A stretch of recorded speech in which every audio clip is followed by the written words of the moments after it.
टूटी हुई झोपड़ी जिसके छप्पर में इतने छेद थे कि रात को तारे गिनने के लिए बाहर निकलने की जरूरत नहीं पड़ती थी। इसी झोपड़ी में रहते थे दो अनाथ भाई राजू और श्यामू। सुबह उनके लिए सूरज नहीं भूख लेकर आती थी। कभी मजदूरी मिल जाती तो चूल्हा जलता।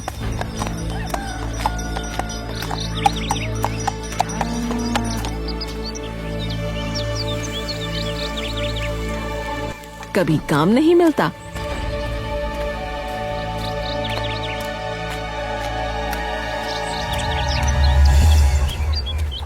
तो चूल्हा भी सूना रहता।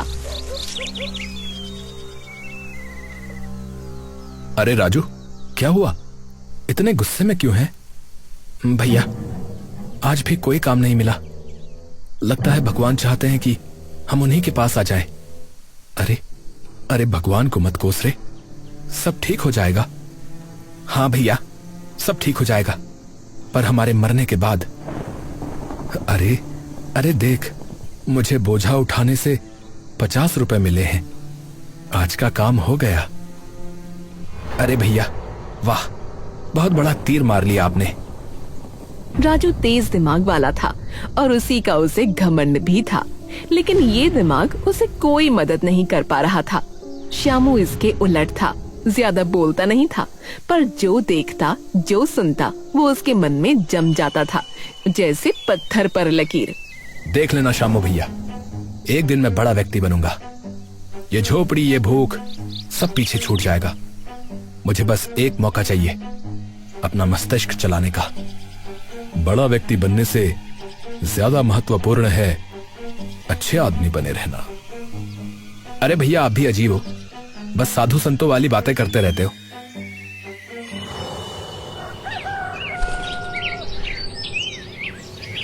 अगले दिन सुबह दोनों झोपड़ी से निकल पड़े।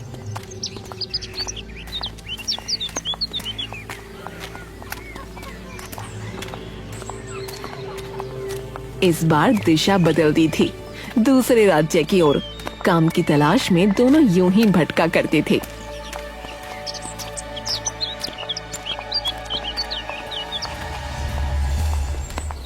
अगर आज कुछ ना हुआ ना, तो वहीं के वहीं प्राण त्याग दूंगा, बता रहा हूं। अरे चुप रह, तू बहुत फालतू बकवास करता है।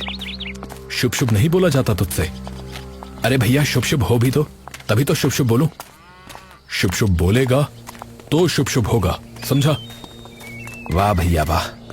रास्ता लंबा था, कदम भारी, पेट में भूख थी पर आंखों में उम्मीद। धूप सिर पर थी और सड़क पर सन्नाटा। तभी मोड़ पर एक बूढ़ा आदमी खड़ा मिला।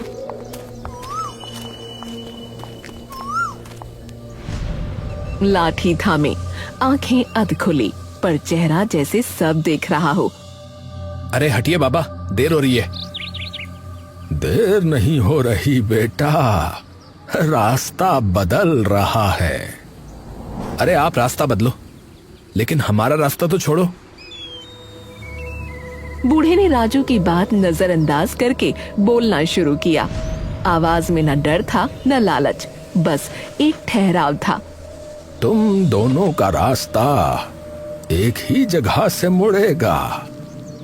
एक आगे जाएगा, एक पीछे रह जाएगा, पर जो पीछे रहेगा वही आखिर में सच देखेगा। राजू के चेहरे पर हंसी तैर गई, ऐसी हंसी जिसमें भरोसा नहीं मजाक होता है। वाह बाबा वाह, आजकल भविष्य भी रास्ते पर खड़ा होकर बांटा जा रहा है? हमें कार्य चाहिए, काम, ये कहानी नहीं। मुझे तो जिसके चेहरे पर जो दिखाई देता है मैं वो पढ़ देता हूं। तुम मानो या ना मानो। अच्छा, तो ये बताइए कि मैं कब मरूंगा? ऐसी बातें नहीं करते बेटा। अरे तो आगे बढ़िए ना, क्यों मेरा दिमाग खा रहे हैं? श्यामू कुछ नहीं बोला। उसने बूढ़े की आंखों में झांका। उसे एक अजीब सी सच्चाई नजर आई। अब चलो राजू, देर हो रही है। वे आगे बढ़ गए।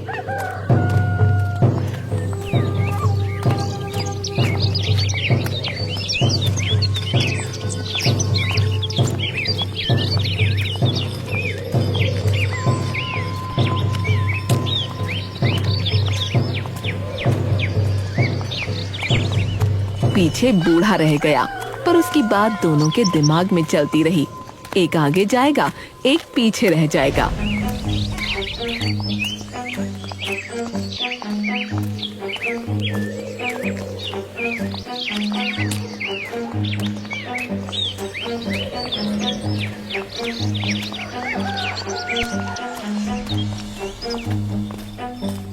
पागल बुढ़ा कहीं का। अरे तुम बहुत जल्दी क्रोध में आ जाते हो। अरे जाने दो ना उसे।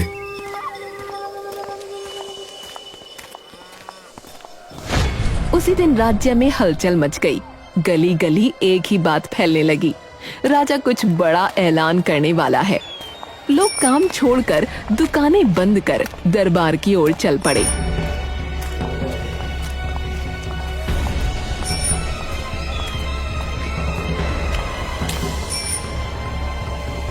अरे अरे भाई, सुना है इनाम मिलेगा।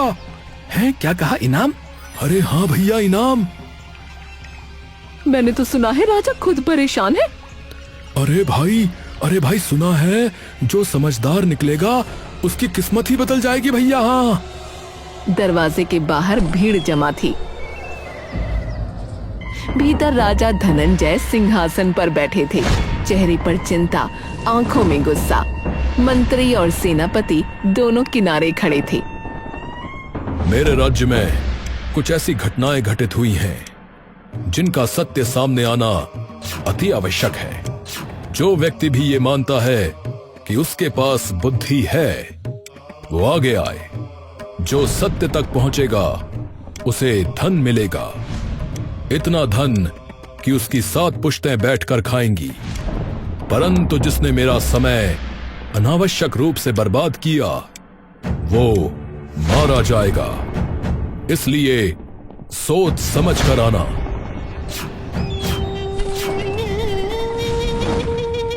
राजू की आंखों में चमक आ गई। यही मौका था, यही वो दिन जिसका सपना वो रातों में देखता था। देखा शामू भैया, ये मौका मेरे लिए ही है। अब आप देखना मेरे दिमाग का कमाल।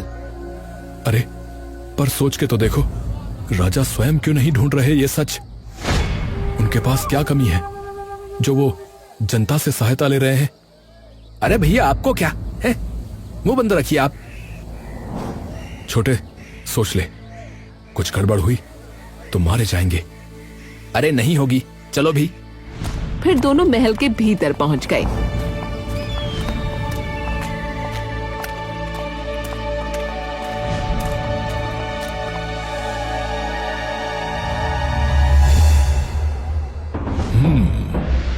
तो तुम दोनों को लगता है कि तुम अति बुद्धिमान हो?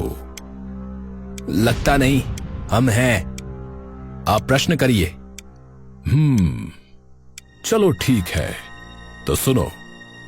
राज्य की सीमा पर एक खेत जला मिला, परंतु अजीब बात यह थी कि अग्नि सिर्फ बीच में ही लगी थी, किनारे जस के तस थे।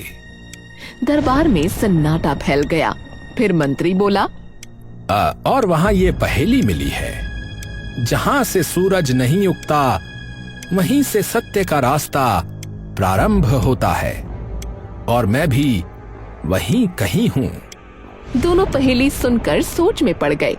राजू जमीन पर झुक गया, उंगलियों से काल्पनिक रेखाएं खींचने लगा। दिशा, हवा, दूरी, समय सब उसके दिमाग में घूमने लगे। श्यामू ने आंखें बंद की, खेत की तस्वीर मन में रखी।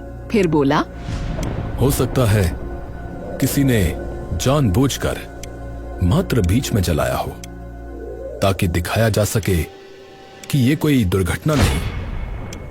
तुम पहेली का अर्थ बताओ, ये हमें ज्ञात है। दरबार में फुसफुसाहट हुई।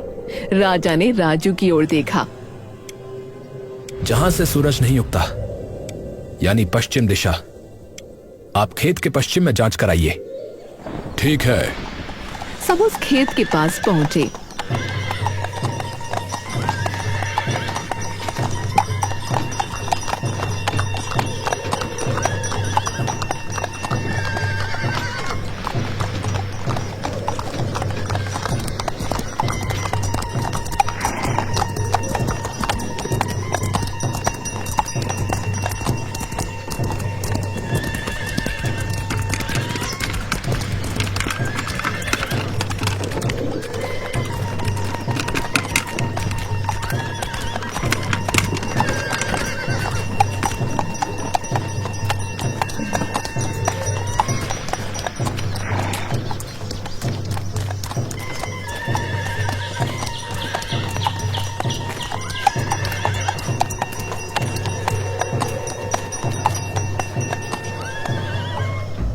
राजू देखते ही बोला, पश्चिम में तो ये पुराना मील पत्थर है, इसे हटाओ। उसे हटाया गया तो उसके नीचे से एक पन्ना मिला जिस पर लिखा था, पहली पहेली सुलझ गई। लगता है महाराज आपको कोई समझदार इंसान आखिर मिल ही गया। ये कैसा हास्य है? हमारे साथ ये सब करने का दुस्साहस किसने किया? यदि एक बार मिल जाए तो सर धड़ से अलग करा दिया जाए। शांत हो जाइए महाराज, पहेलियां हल होते ही उसका पता चल जाएगा। पर उसने ये क्यों लिखा कि मैं भी वहीं कहीं हूं? उसकी बात पर किसी ने ध्यान नहीं दिया और सब चल पड़े।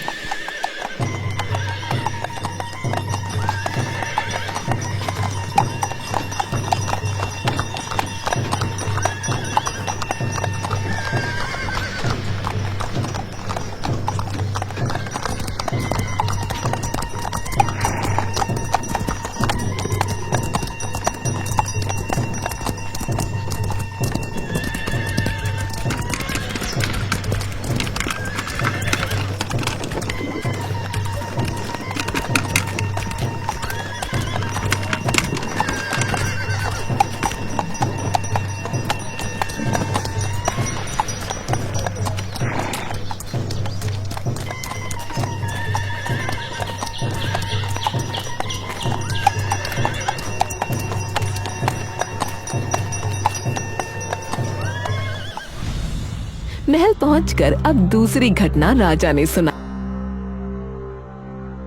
राजमहल के भीतर एक जीव मरा मिला, बंद कमरे में, बिना रक्त के, और उसके साथ पहेली थी, जो रक्षा के लिए होता है वही बंधन बन जाता है। डरो मत, उत्तर दो। डरो मत, उत्तर दो, ऐसा क्यों लिखा है? राजू ने पल भर नहीं लगाया और चिल्ला पड़ा, ताला ताला ताला वैसे तो सुरक्षा के लिए होता है, पर आपको कहीं बंद कर लिया जाए तो कैद बन जाता है। पर यहां ताले का क्या अर्थ? तुम भी कुछ सोच लो शामू, या सब कुछ राजू ही करेगा? लगता है तुम मात्र मेरा समय बर्बाद करने आए हो। नहीं महाराज, अगर ताला सही उत्तर है तो हमें कोई ताला खोलना होगा जो रक्षा के लिए भी हो और बंधन भी बन जाता हो। अरे देखो, अरे इस जीव के गले में कड़ी और ताला है, इसे खोलो। हाँ, पर ताले की चाबी कहाँ है? सब चाबी ढूंढने लगे, लेकिन शामू ने ताला हिलाया और उसकी चाबी वाली जगह से एक पर्चा निकला जिस पर लिखा था, अगर ये पढ़ रहे हो मतलब पहेली हल हो चुकी है। अरे यार, ये शामू को कैसे मिल गया? अति उत्तम, परंतु अभी तक ये करने वाले का कोई पता नहीं चला। पता चल जाएगा महाराज, आप अगली पहेली बताइए। राजा धनंजय ने राजू और श्यामू को देखा, फिर हाथ उठाकर इशारा किया। माहौल ऐसा था जैसे किसी ने कहानी को बीच में रोक दिया हो। आज के लिए इतना ही, तुम दोनों जाओ, कल फिर दरबार में आना। ठीक है महाराज, महाराज की जय हो। ठीक है महाराज, प्रणाम। राजू का सीना फूल गया, चेहरे पर वही आत्मविश्वास जो जीत से पहले आता है। श्यामू ने सर झुकाया और चुपचाप बाहर की ओर चल पड़ा। शाम को वो उसी टूटी झोपड़ी में थे। राजू बस शेख ही बघारने में लगा था। हाँ, देखा आज मैंने कितना अच्छा किया। कल तो खेल ही समाप्त हो जाएगा। मुझे लगता है मुझे बहुत सारा धन मिल ही जाएगा। पर भैया, आप फिक्र ना करना, मैं आपको मरने नहीं दूंगा, ठीक है? आप बिल्कुल भी चिंता ना करना। राजू बोलता जा रहा था, जैसे हर शब्द से अपनी ऊंचाई नाप रहा हो। श्यामू जैसे किस सोच में डूबा हुआ था। अरे अरे श्यामू भैया, क्या सोच रहे हो? वैसे एक बात कहूं, यह मौका आपके लिए था भी नहीं, ये मेरे लिए बना था, मेरे लिए। प्रश्न पूछे जा रहे हैं और उत्तर मेरे पास है। ऐसे मौके बार बार नहीं आते। श्यामू ने सिर उठाया, बोला नहीं, पर उसने 3 बातें नोटिस कर ली थीं। पहेलियों की भाषा राजकीय है, अर्थात ये कोई अनपढ़ या आम व्यक्ति नहीं है। और ये घटनाएं सुनते वक्त महाराज कहीं भी हैरान नहीं थे, न दुख, न क्रोध और न ही हैरानी। और हर पहेली सीधे राज्य की व्यवस्था पर उंगली उठा रही थी। सीमा की सुरक्षा और राजमहल में राजा की सुरक्षा। अरे क्या सोच रहे हो भैया? अब कुछ नहीं, बस सोच रहा हूं कल क्या होगा। कल मेरी विजय होगी, और क्या होगा। अगली सुबह दरबार लगा भी नहीं था कि तीसरी घटना हो गई। अचानक शोर मच गया। दरबार के बाहर राजस्व के कागज हवा में उड़ गए, कुछ फटे हुए, कुछ बदले हुए। मोहरें आधी मिट चुकी थीं। अरे कागज बिखर गए हैं, पर ये तो पूरी तरह से सुरक्षित थे। लगता है किसी ने जानबूझ के छेड़छाड़ की है, पर इतना भीतर आकर ये सब कौन कर रहा है? कोई पहेली है? हाँ, एक पत्र सीधा मेरे हाथ में उड़कर आया है। जो लिखा सबसे अधिक जाता है, वही सबसे कम पढ़ा जाता है। राजू आगे बढ़ा और चिल्लाया, अरे ये तो बहुत आसान है। कर और हिसाब जो लिखा जाता है, पर कोई पढ़ता नहीं। सबको लगता है सही ही लिखा होगा। सही उत्तर, क्योंकि इसका उत्तर पहेली लिखने वाले ने उसके पीछे ही लिख दिया था। मैं तो बस तुम्हारा मस्तिष्क देख रहा था। तुम बुद्धिमान हो, पर यह शामू बिल्कुल बुद्धिहीन लग रहा है। महाराज, मैं ये सोच रहा था कि राज्य के सारे कागज उड़ रहे थे, पर आपको पहेली की चिंता थी। ऐसा क्यों? उत्तर नहीं दिया और उल्टा तुम मुझसे प्रश्न करोगे। अरे श्यामू भैया, अरे पहेली हल नहीं कर सकते तो कम से कम चुप तो रहो। श्यामू चुप हो गया। राजू को लगा वो जीत रहा है। अब तो साफ है, पुरस्कार मेरा है। पहली घटना राज्य की सीमा पर खेत राजा का था, किसी आम किसान का नहीं। दूसरी घटना राजमहल के भीतर, वो भी राजा के शयन कक्ष में। तीसरी घटना राज्य के कागज। ये काम कोई आम व्यक्ति भला कैसे कर सकता है? मुझे तो बस ये समझ में नहीं आ रहा। तभी राजा ने राजू से कहा, तुमने स्वयं को सिद्ध किया है, अब अंतिम परीक्षा है। राजा ने एक रेशम का लिफाफा आगे बढ़ाया, हल्का, न कोई मुहर न कोई निशान।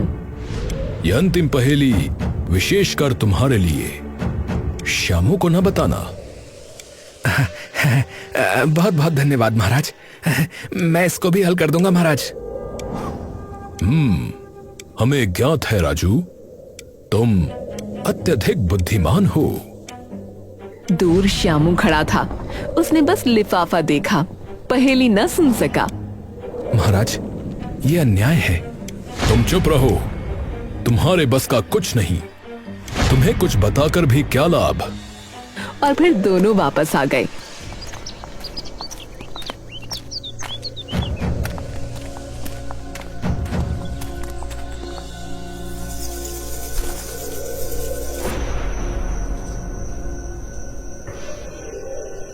उस रात श्यामू सो नहीं सका।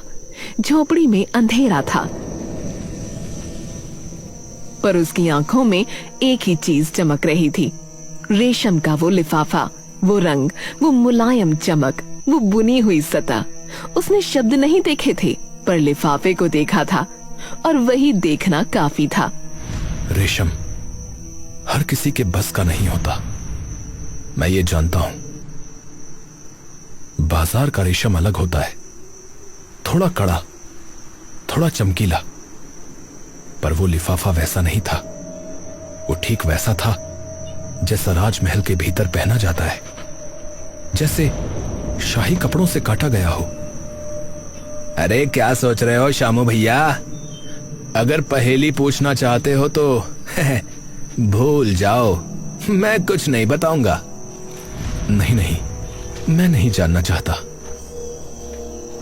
फिर उसे एक और बात याद आई। उस लिफाफे पर कुछ लिखा नहीं था, शब्द उभरे हुए थे, स्याही से नहीं, धागे से। वो कला, वो तकनीक, वो सिर्फ राजकीय कारखाने में होती है, जहां शाही पत्र, राजादेश और मोहरें बनती हैं।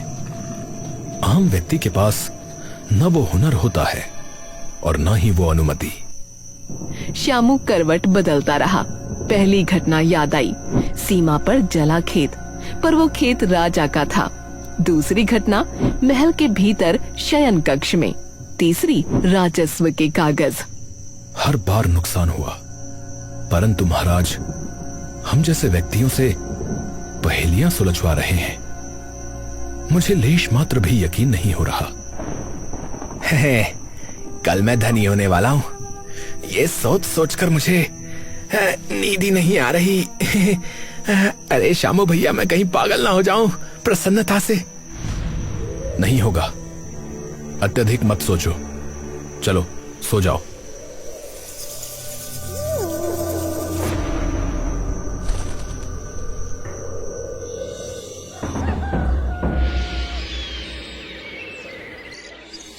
अगली सुबह दरबार पूरा भरा था।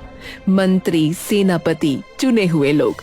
राजा धनंजय सिंहासन पर बैठे थे, शांत, स्थिर, जैसे पहले से जानते हो कि अब क्या होगा।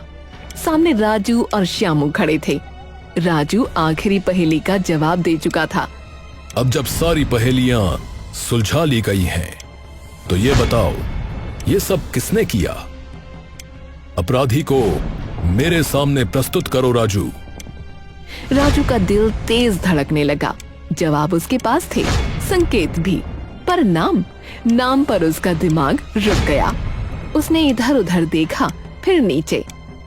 मैंने पहेलियां हल की हैं, पर ये करने वाला कौन है? मुझे नहीं पता।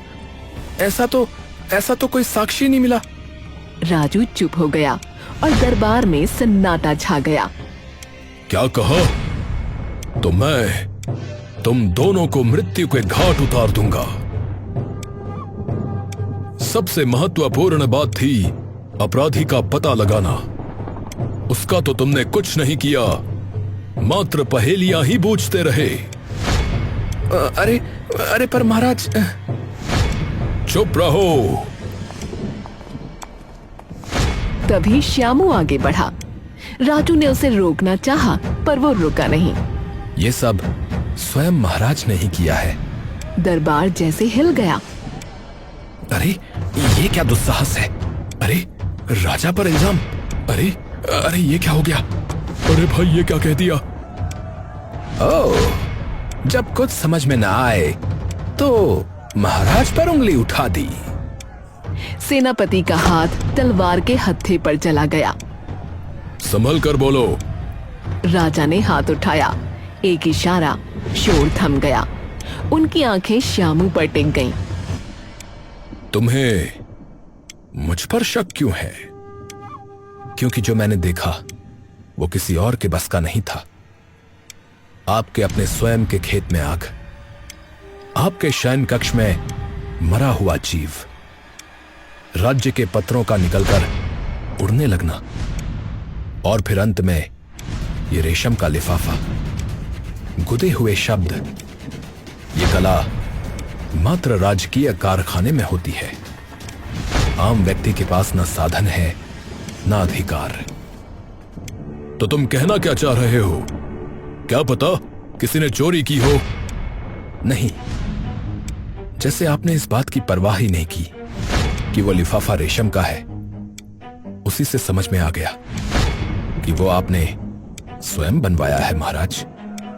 अच्छा, तुम बहुत अधिक नहीं बोल रहे हो। मैं तुम्हारी गर्दन धड़ से अलग कर दूंगा। नहीं सेनापति, रुक जाइए। ये बालक सही कह रहा है। हैं? क्या? राजा के चेहरे पर एक हल्की मुस्कान आ गई। तुमने सब सत्य कहा श्यामू। क्या? ये सब मैंने ही किया था। लोग सन्न रह गए।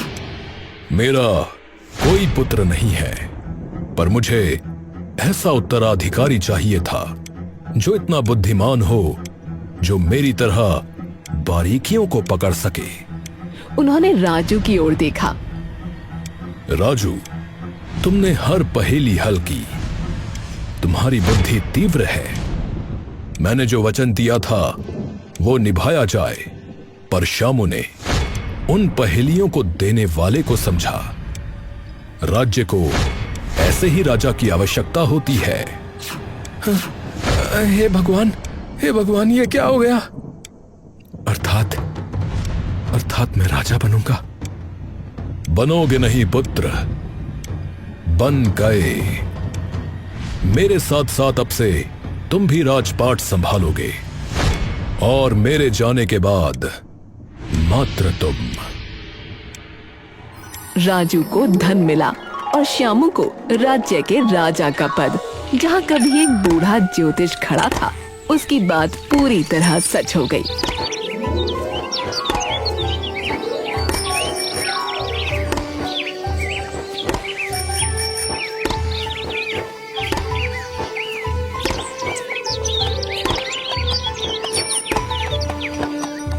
रास्ता दोनों का एक था, पर मंजिल अलग।